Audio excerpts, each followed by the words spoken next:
Hello student, good morning. मैं धीरज श्रीवास्तव आपका अपने यूट्यूब चैनल प्राइम क्लासेस में स्वागत करता हूं। आज हम लोग पढ़ेंगे क्लास 10th की मैथ का लीनियर इक्वेशन इन two variable chapters. Linear equation इन टू वेरिएबल चैप्टर्स के बारे में हम पढ़ेंगे और हम पढ़ रहे हैं अपने यूट्यूब चैनल प्राइम क्लासेस पे। तो लीनियर इक्वेशन इन टू वेरिएबल्स में है क्या, पहले इसके इंट्रोडक्शन के बारे में हम लोग पढ़ेंगे। लीनियर इक्वेशन होता क्या है? तो लीनियर इक्वेशन का मतलब होता है कि ऐसा इक्वेशन जो A X plus B Y plus C के फॉर्म में हो, जो कि यहाँ पे लिखा है कि ऐसा A X plus B Y plus C equation. Linear equation का मतलब होता है एक्स की हाईएस्ट पावर कितनी होनी चाहिए? ओनली 1 होनी चाहिए। इसमें A X plus B Y where the A B C are the real number and A और बी जीरो नहीं होना चाहिए। जहाँ पे ए और बी क्या हो, जीरो ना हो।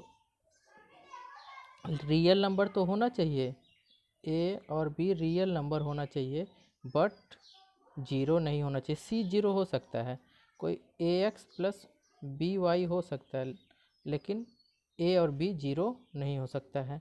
जैसे कि यहाँ पे एग्जांपल में दिया हुआ है, example 2x plus 3y plus 7 equal to zero, here where A equal to 2 है, बी 3 है और सी 5 होगा। Are the numbers of the given equation in linear equation in one variable. One variable का मतलब होता है एक्स, केवल यहाँ पे वेरिएबल है।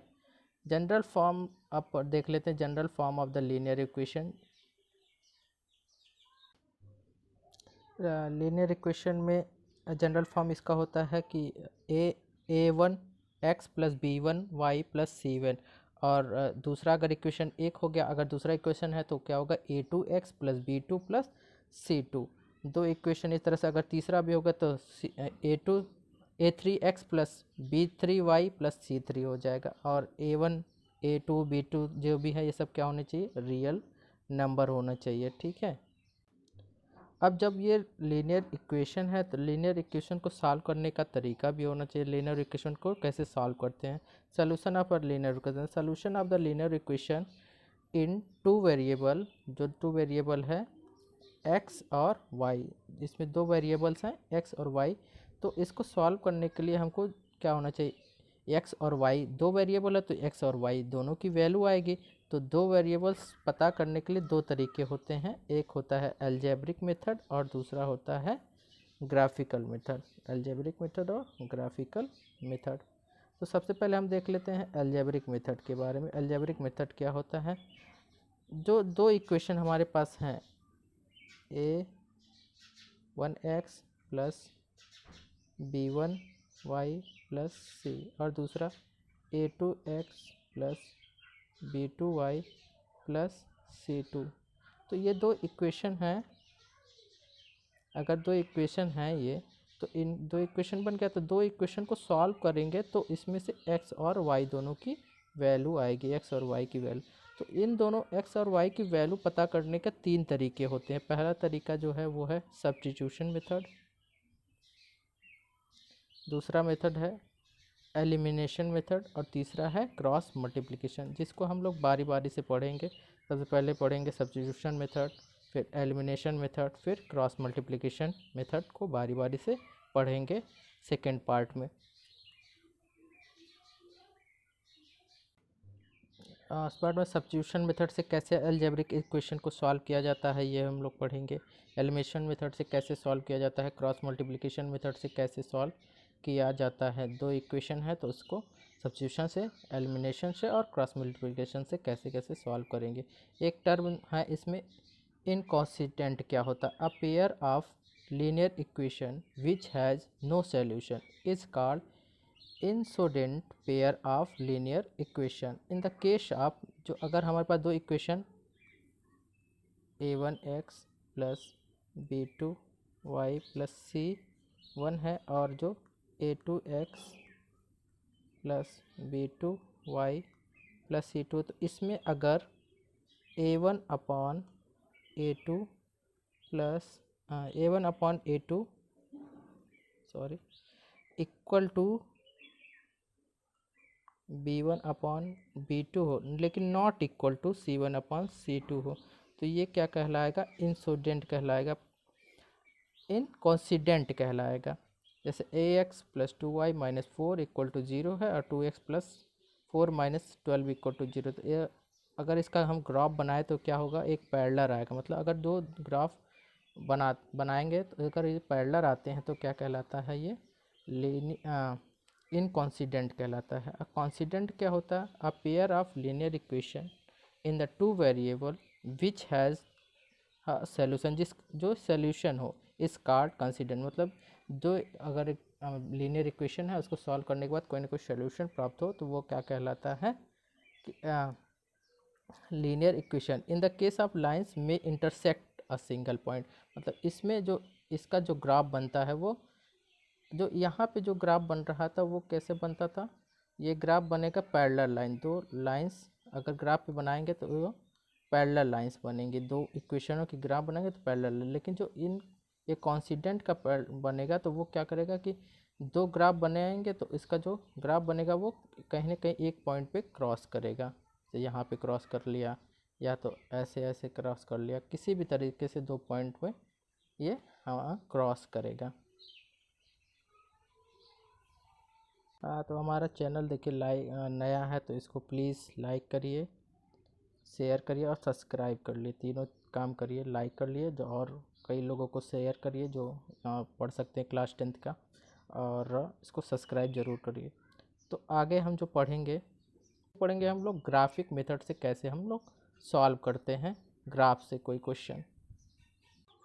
लीनियर इक्वेशन सॉल्व करने का हम लोग दो मेथड पढ़े, एक अलजेब्रिक मेथड और एक ग्राफिकल मेथड। तो अलजेब्रिक मेथड को सॉल्व करने के लिए तीन मेथड है, सब्स्टिट्यूशन मेथड, एलिमिनेशन मेथड और क्रॉस मल्टीप्लिकेशन मेथड, जिसको नेक्स्ट पार्ट में, पहले पार्ट में हमको पढ़ना है ग्राफिकल मेथड। ग्राफिक से हम लोग कैसे ग्राफिकल ग्राफ बना के कैसे हम लीनियर इक्वेशन को सॉल्व कर सकते हैं। तो इसमें जैसे अगर हमारे पास दो इक्वेशन है, जैसे है a1x plus b1 plus c1 और a2x plus b2 plus c2, इस तरह के दो इक्वेशन अगर हैं तो अगर हमको इनको ग्राफ बनाने हैं, हम एक एग्जाम्पल से समझ लेते हैं। जैसे हमारे पास क्वेश्चन है x plus 2y equal to 3 और x प्लस 3y प्लस 2। पहला हम लोग ले लेते हैं equation x plus 2y plus 3। इसमें से सबसे पहले हम क्या करते हैं, y की वैल्यू निकाल लेते हैं। y इक्वल टू क्या होगा, तो x plus 2y equal to 3 है, तो x plus 2y equal to 3। तो x पहले उधर जाएगा तो 2y इक्वल टू क्या हो जाएगा, 3 minus x. y equal to क्या अपान में आ जाएगा, तो 3 माइनस एक्स अपॉन 2, जो कि यहाँ पे लिखा है। अब हम क्या करते हैं, बारी बारी से कोई भी x की वैल्यू रखते हैं। यहाँ पे x की वैल्यू रखेंगे और y की वैल्यू आती जाएगी। जैसे x यहाँ पे रखा है -3 तो y आ गया 3। ऐसे ही x इक्वल रखा -1 तो y आ गया 2। ऐसे ही x रखा 1 तो y आ गया 1। अब यहाँ पे एक चार्ट टेबल बना लेते हैं x और y में। अगर x -3 है और y 3 आया, अगर हमने x -1 रखा था तो y कितना आया, 2 आया। अगर फिर हम अगर x1 रखते तो यहाँ पे तो हमारे पास जो पॉइंट आ गए -3 3, मतलब x -3 और y। देखो ग्राफ में बनाते समय अगर जैसे हम प्लॉट करते हैं x और y, x एक्सिस और दो y एक्सिस होती है, x और यहाँ पे y। तो x एक्सिस और y एक्सिस, x जो है x एक्सिस और इधर y एक्सिस, यहाँ x और यहाँ पे x जैसे, मतलब यहाँ x का नेगेटिव वैल्यू और यहाँ पे y की नेगेटिव वैल्यू।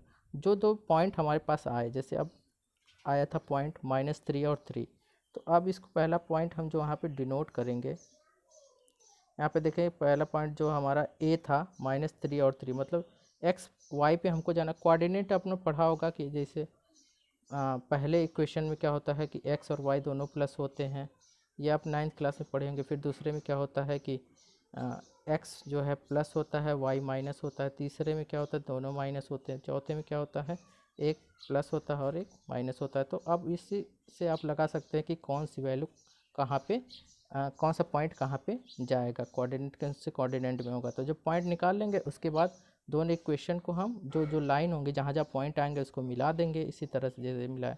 पॉइंट मिलाने के बाद हम देखेंगे कहाँ पे इंटरसेक्शन ऑफ पॉइंट है। इंटरसेक्शन पॉइंट नोट कर लेंगे, इंटरसेक्शन पॉइंट क्या है। जैसे यहाँ पे बी पे काट रहा है तो उसका पॉइंट -1 और 2 है। तो इसकी जो जहाँ पे वो इंटरसेक्ट करता है वही क्या हो गई, एक्स की वैल्यू हो गई। जैसे इंटरसेक्ट कर रहा था बी पे, बी की पॉइंट आई थी -1 और 2, तो एक्स इक्वल टू कितना हो जाएगा -1 और वाई इक्वल टू आ जाएगा 2 is the solution of the given equation. दूसरे भी क्वेश्चन इसी तरह से हैं, जैसे अभी एक दूसरा क्वेश्चन है हमारा 4x - 5 इक्वल टू 16 है, तो इसको भी y पहले y की वैल्यू निकाल लिया, y इक्वल 4x + 16 + 5 और फिर यहाँ पे y की वैल्यूज़ x की वैल्यूज़ रख के y की वैल्यू निकाल लिए, फिर पॉइंट आ गए। अब इसी पॉइंट को क्या करते हैं हम लोग ग्राफ पे दिखा देते हैं। अगर दो इक्वेशन है तो अलग अलग पॉइंट बनेंगे, इस तरह से बनते चले जाते हैं और इस पर हम पॉइंट डिनोट कर देते हैं। इससे रिलेटेड यहाँ पे क्वेश्चन दिए हुए हैं, इसे ग्राफ को रिप्रेजेंट करना है, जैसे 2x + 3y = 2 और x - 2y = 3। तो दोनों इक्वेशन में हम क्या करेंगे, x और y की वैल्यूज़ को x की वैल्यू पुट करके y की वैल्यू निकाल लेंगे और उसके बाद उसको प्लाट कर देंगे ग्राफ पे, और हमारा जहाँ पॉइंट ऑफ इंटरसेक्शन आएगा वही x और y की वैल्यू होंगी। ठीक है, एक्सरसाइज ये करिएगा। आपके पास जो भी बुक है उससे एक्सरसाइज या क्वेश्चन करिए, जो क्वेश्चन में डाउट हो वो डिस्क्रिप्शन बॉक्स में बताइए कमेंट करके। बाय बाय, हमारे चैनल को जरूर सब्सक्राइब करिए।